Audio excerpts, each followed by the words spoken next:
Hey, are you enjoying the story? I am. The last thing we read in Hank Zitzer's I Got a D in Salami was about a lizard that attached itself to the neighbor. And then they became friends. Here's chapter 15. I've known Mrs. Fink all my life, and I think she's a nice lady. But watching her make friends with the lizard wasn't something I want to ever see again. Ashley, Frankie, and Robert had already met up with Papa Pete outside. The four of them were waiting for me under the awning of our building. You're late, Zip, Frankie said. What happened to you? Her iguana fell in love with Mrs. Fink, I answered, knowing that would shut them up. And it did. He just grabbed his stomach and pretended he was going to throw up. Let's go, said Ashley. We're late. Excuse me, ladies and gentlemen. May I ask what we're late for? Asked Papa Pete. We have to go to the deli, I told Papa Pete. I don't have time to explain now because we have to get there before Carlos leaves on his delivery run. He leaves at 10, Papa Pete, said Papa Pete.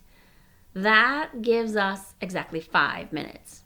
We took off down 78th Street toward Broadway. Cheerio tried to keep up with us. His 4 short legs moved as fast as they could, but they didn't cover much ground. He looked like he was on one of those treadmills people at the gym use.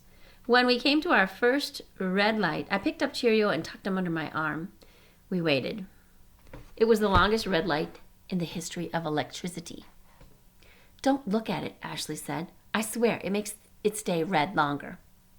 We all turned away. When we turned back, it was still red. I turned to Frankie in desperation. Say your magic words, I begged. Frankie faced the light, put his hands in the air, and said, Zengawi. The light changed from red to green. Do you really think he did anything? Or is it just by chance? Zengawi! The light changed from red to green. I am all-powerful, said Frankie, half believing it. Actually, said Robert, the light is set for a minute and 22 seconds depending on traffic flow. Shut up, Robert, we all said, as we always do. We crossed Broadway and ran the last block to the Crunchy Pickle. It was one of those crisp New York mornings, a perfect morning for running. In the summer in New York, you don't feel like running because it's hot and you get all sweaty before you even start. In the winter, it's so cold that when you run and breathe hard, the air stings the inside of your nose. But when you run in the fall, boy, it feels just right. We got to the deli and I pushed the glass door open. Carlos wasn't there. But Valdemar was, working behind the counter. Putting toothpicks into cheese squares. Valdemar Olewski. I think that's how you say his name. Valdemar Olewski. Oh. Names are the toughest things to read. He's our weekend cook and sandwich man. He's from Russia, and he speaks English with a thick accent.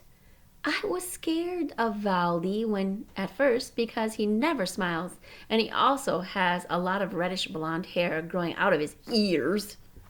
It's not actually much hair, but as far as I'm concerned, any hair coming out of your ears is a lot. I remember thinking that Valdi reminded me of a werewolf I saw once in a late-night movie when I slept over at Frankie's. Papa Pete tells me not to look at his ears. He says that when a man can stuff cabbage like Valdi can stuff a cabbage, what's the little ear hair? I think the author's telling us that he's a pretty good worker for them. Valdi had his back to us, and he was singing a Russian song he always sings. It's the saddest song you've ever heard. Once I asked Valdi what it was about. A foolish man looks for fish in the Volga River, he said. No fish there, so he must eat only snow and stale bread. My family sings this song at parties, and we cry like babies. Those Olufskis must be some real party animals. Hey, Vivaldi, I said, where's Carlos? He is left, Vivaldi said. Oh no, how long ago? Many minutes before, Vivaldi answered in his thick Russian accent. We had counted on following Carlos. How else could we get to Mr. Gristliano's? We didn't have even his address. This is bad, said Ashley.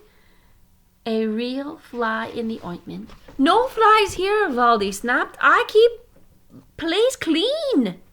Valdi, said Frankie, saying every syllable very clear. Do you know the address where Carlos went? He writes on paper, Valdi said, pointing to the pad of paper where we keep it by the phone. He writes down deliveries. Ashley grabbed the pad. The top sheet was blank. Obviously, Carlos had taken Mr. Gristliano's address with him. Another fly in the ointment, Ashley muttered. Pardon, miss? Vivaldi said, his blue eyes squinting at Ashley from under his big red eyebrows. I say no flies! Frankie looked at the blank paper. Carlos must go through a lot of pencils, he said. He likes to write hard. Look, every word leaves an impression on the paper underneath. That was all I needed to hear. Valdi, I said, can I borrow your pencil? He took the pencil from behind his ear and handed it to me. I wiped it off quickly to make sure it didn't have a loose ear hair on it. Then I laid it on the side and began to rubbing the lead back and forth over the piece of paper. The paper turned gray, except parts on which Carlos' pen had written the address, which stayed white. As I shaded over the whole page, little by little the address popped out. I got it, I yelled, looking at the piece of paper. 541 Riverside Drive, apartment 4B. I ripped the page off the pad. Let's jet, I said. I looked around for Papa Pete. He had slid into one of his booths with a cup of coffee. Come on, Papa Pete, we've got to hurry. I just got myself a Danish, he said. A Danish is like a donut. Can you take it to go? Frankie asked. Is it absolutely necessary? Asked Papa Pete. Absolute 100% lootly, he said frankly. In that case, I can, said Papa Pete. He wrapped the Danish in a napkin and shoved it in his pocket. Papa Pete, you're the greatest, I said, dashing to the door and holding it open for him. Is someone going to tell me what all this is about? No time now, I said, later. Okay, Hanky, said Papa Pete. The mystery continues. Closed door, Valdi called after us. No flies! I tucked Cheerio under my arm as we tore off onto the street and headed toward Riverside Drive. It was about 4 blocks to Mr. Gristliano's apartment. We'll never get there before Carlos does, Frankie said. I think we'll have a chance, I said. I happen to know that Carlos is not the fastest delivery man in town. He is the nicest and the best dressed, but not the fastest. I hope I don't get an asthma attack, said Robert, panting hard. Ashley turned to him and said, You don't have time, Robert. Oh, all right, he said. It may sound amazing to you, but Papa Pete had no trouble keeping up with us. He's in great shape. He's big, but he's solid muscle. It's from the bowling, he always says. Keeps a man fit. I'm sure that walking up and down the stairs to McKeltley's Roll and Bowl doesn't hurt either. We reached 541 Riverside Drive. It was a fancy building with 2 carved lions out in the front. The doorman was leaning on one of them, picking his teeth with a toothpick. He didn't look friendly. I walked up to him before I could open my mouth. Old Robert butted in. Excuse me, Mr. Riverside, he said. Frankie whipped around and stared at Robert. What do you think you're doing? He whispered. I'm calling the man by his name, he said. It's good manners. That's not his name, numbskull, he said. That's the name of the building embroidered or stitched on his coat. How was I supposed to know, he asked. I'm only in 3rd grade. Right, now he wants to be a 3rd grader when he wants to bore you with the name of every mountain range in Asia. He's a college professor, but when he screws up, he's only in 3rd grade. I turned to the doorman. Has a delivery from the Crunchy Pickle arrived yet for apartment 4B? I asked. No. Just as I had thought, Carlos was late. Do you know my delivery guys or what? Oh, do I know my delivery guys or what? That's excellent, I said, because we have a very important matter to discuss with the delivery person who's bringing Mr. Gristiliano's platter. Good for you, the doorman said, adjusting the toothpick in his mouth. Who's Mr. Gristiliano? He lives in apartment 4B, I said. Says you, he answered. No, really, I said. Take a look.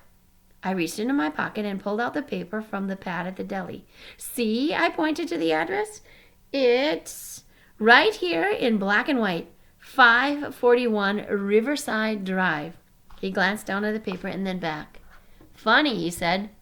Looks to me like that says 451 Riverside Drive.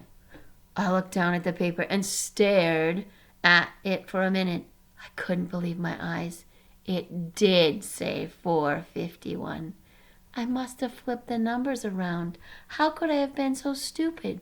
I can't even read 3 numbers the right way. The truth is, I flip numbers around a lot. Sometimes I flip letters around too. Most of the time, I don't even know I'm doing it. I hit my hand on the side of my head as if I could knock some sense into my stupid brain. What's wrong with me? I asked. Papa Pete put his hand on mine. He has big hands, and when he touches you, it makes you feel safe. What's with the hitting yourself in the head? He asked. I'm the stupidest person in the world, was all I could answer. This isn't a tragedy, champ. You just mixed up a couple numbers. Worse things could happen. You don't understand, Papa Pete, I said. Now we'll never catch Carlos. In fact, he's probably already delivered the salami platter to Mr. Gristiliano. So, what's wrong with that? Said Papa Pete. Everything. Once Mr. Gristiliano tastes the salami, it's over for us. What are you talking about? He said. The salami is delicious. I made it myself. No, I tried to explain. You made another batch, not that one. There's something terribly wrong with the salami Carlos is taking for Mr. Gristiliano. I ruined it. And now I ruined Mom's business and her whole future, too. It's all my fault. I could feel the tears welling in the corner of my eyes. Papa Pete looked from Frankie to Ashley to Robert, then back to me. Does everyone here know what's going on but me? They all nodded. Then I think we have to have a talk. It's time for the mystery to end. Tell me. Next is chapter 16. Do you think they'll make it in time? Will Mr. Gristiliano eat the salami with the report card in it? Or will Grandpa help them? Come on back for chapter 16. We'll see. Take care.